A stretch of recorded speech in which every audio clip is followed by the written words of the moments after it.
আমরা বেশিরভাগ দামি যে জিনিসগুলো ছিল সেগুলো খালি প্যাকেট পেয়েছি, যেমন রোলেক্স ঘড়ি আছে অনেকগুলা, প্রায় 7-8টা ঘড়ির দামি প্যাকেট আমরা পেয়েছি, ওয়ারেন্টি কার্ডও আমরা পেয়েছি, কিন্তু ঘড়িগুলো এখানে নাই। তারপরে আমরা 5-6টা গাড়ির চাবি পেয়েছি, দামি গাড়ি, মার্সিডিজ বেঞ্জ থেকে শুরু করে আরও অনেক দামি গাড়ি পেয়েছি, যেগুলা চাবি আছে কিন্তু গাড়ি তো নাই। তো এগুলা কোথায় আছে আমরা তদন্তে চেষ্টা করবো খুঁজে বের করার জন্য। আমরা এখানে মূলত এসেছি সাইফুজ্জামান চৌধুরীর মালিকানাধীন 2টা ফ্ল্যাট রয়েছে। এই ফ্ল্যাট দুটি এতদিন তালাবদ্ধ ছিল। এটা বিজ্ঞ আদালতের নির্দেশে রিসিভার নিয়োগ করা হয়েছে।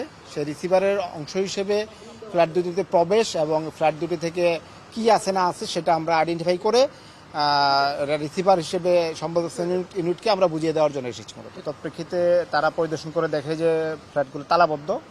এমত অবস্থা বিজ্ঞ আদালতের নির্দেশে নির্বাহী ম্যাজিস্ট্রেট সহ এবং গুলশান থানার পুলিশের সহযোগিতায় আমরা এখানে এসে ফ্ল্যাটগুলোতে প্রবেশ করি এবং এখন এই মুহূর্তে ইনভেন্টরি কাজ চলতেছে।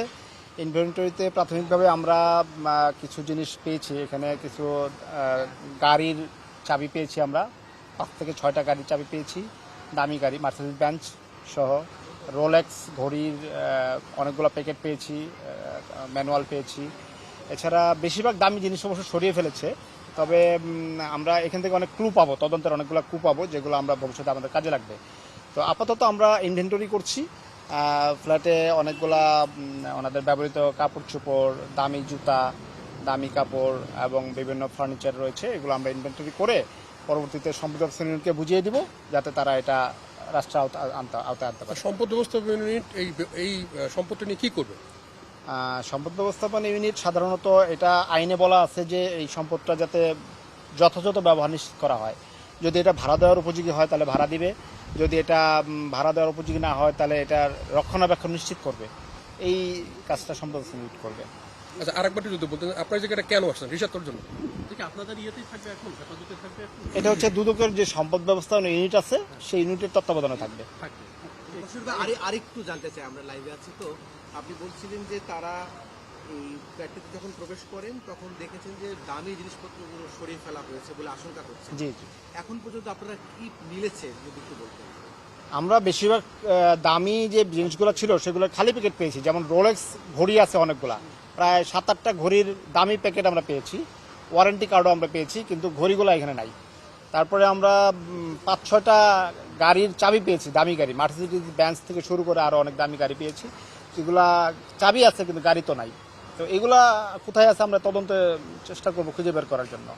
আচ্ছা, ওনার সম্বন্ধে যদি একটু বলতেন যে আপনারা মোট ওনার সম্বন্ধে কতগুলো মামলা করেছেন, কী ধরনের আলামত পেয়ে মোট টোটাল কতগুলো মামলা করেছেন, উনি কত দেশে অর্থ পাচার করেছেন?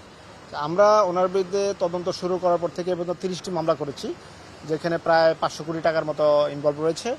এছাড়া আরও প্রায় 1,500 কোটি টাকার মতো অনুসন্ধান চলমান রয়েছে আমাদের। ওনার আমরা এই পর্যন্ত প্রায় 10,000 কোটি টাকার সম্পদ বিশ্বের 9টি দেশে সন্ধান পেয়েছি। ওই 9টি দেশে আমরা MLR প্রেরণ করেছি সম্পদের মালিকানার তথ্য চেয়ে। এছাড়া বাংলাদেশ এন্ডে আমরা 11টা ফ্ল্যাটের তথ্য পেয়েছিলাম, যার মধ্যে 2টা ফ্ল্যাট এখানে রয়েছে। এই 2টা ফ্ল্যাটের একটা ফ্ল্যাটের আয়তন 3,700 স্কোয়ার ফিট করে এবং এক একটার মূল্য হচ্ছে 9 কোটি করে, 2টা মিলে 18 কোটি টাকা মূল্য। বিশ্বের অন্যান্য দেশে কি ওনার কোনো সম্পদ পেয়েছেন? নাজিমা লাগবে না। বিদেশে আমরা প্রায় 10,000 কোটি টাকার মতো সম্পদের তথ্য পেয়েছি 9টা দেশে। সেগুলার আমরা যে তথ্য পেয়েছি সেটা যাচাই করার জন্য আমরা ওই সংশ্লিষ্ট দেশে BFI এর মাধ্যমে তথ্য পাঠিয়েছি। তারা সেই তথ্য কনফার্ম করলে আমরা MLR এর মাধ্যমে সেগুলার মালিকানা নিশ্চিত করে আমাদের চার্জশিটে অন্তর্ভুক্ত করবো। 500 কোটির মতো। আর 10,000 কোটি টাকা তো পাচার, 10,000 কোটি পাচার, সেটা আমরা MLR প্রেরণ করেছি সংশ্লিষ্ট দেশে। টোটাল 30টা মামলা আছে, তাই তো? 30টা মামলা আছে। সবচেয়ে বড় বা আলোচিত মামলাটা কোনটা একটু বলুন। আসলে উনি বড় মামলা বলতে টাকার অ্যামাউন্টে ছোট হতে পারে, প্রত্যেকটাই 20 কোটি, 25 কোটি, 50 কোটি এরকম অ্যামাউন্টের মামলা। উনি হয়েছে ওনার যে কর্মচারী ছিল আরামিড গ্রুপের, সেই কর্মচারীকে মালিক সাজিয়ে 6টা রুল নিয়েছে। উনি আবার বিভিন্ন বড় বড় শিল্প গ্রুপ থেকে ঘুষ হিসেবে টাকা নিয়েছে, যেমন থার্মেস গ্রুপ থেকে 52 কোটি টাকা নিয়েছে, HM শিপব্রেকিং থেকে 55 কোটি নিয়েছে। তো এরকম বিভিন্ন বড় বড় শিল্প গ্রুপ থেকে উনি টাকা ঘুষ হিসেবে নিয়েছে এবং তার কর্মচারীদের মালিক সাজিয়ে ব্যাংক থেকে টাকা বের করে নিয়েছে।